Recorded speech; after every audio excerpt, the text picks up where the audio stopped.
Good afternoon, Doctor. Welcome to the 20th IAACON 2024 in the Temple City of Bhubaneswar. So I'm standing next to Dr. Narayan Hulse, all the way from Bangalore. So as you know, this year theme is simplifying techniques and technology. Would you like to elaborate on this theme? So the technology is helping the surgeons and also the technology is helping the patients. Ultimately, it has to help the lot of such patients in this country.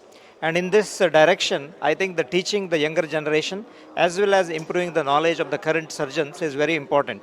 And that's why I think this conference is going to yield a lot of such a training to the population all around.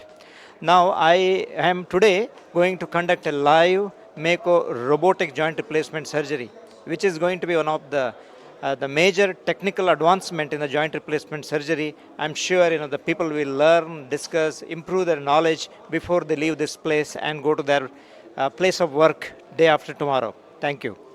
So from where the surgery will be conducted? From a nearby hospital, a private hospital, where we conduct this surgery. What are the main attractions of this year IAACON 2024? Because just now I heard that robotic surgery will be there. Lot of robotic surgeries as well as a lot of good hospitality, the great place, Bhubaneswar, historical. So, Doctor, like many international experts have also present here. So, would you like to name few of the experts and their area of achievements?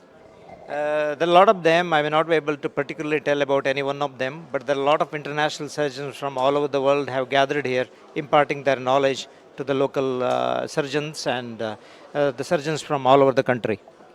Doctor, do you think that this conference is going to add value to the patient community? It's basically the patients and patients and patients and nothing else, and it will help them. So, how do you like the hospitality of Bhubaneswar? Great. Thank you. Thank you so much for your time.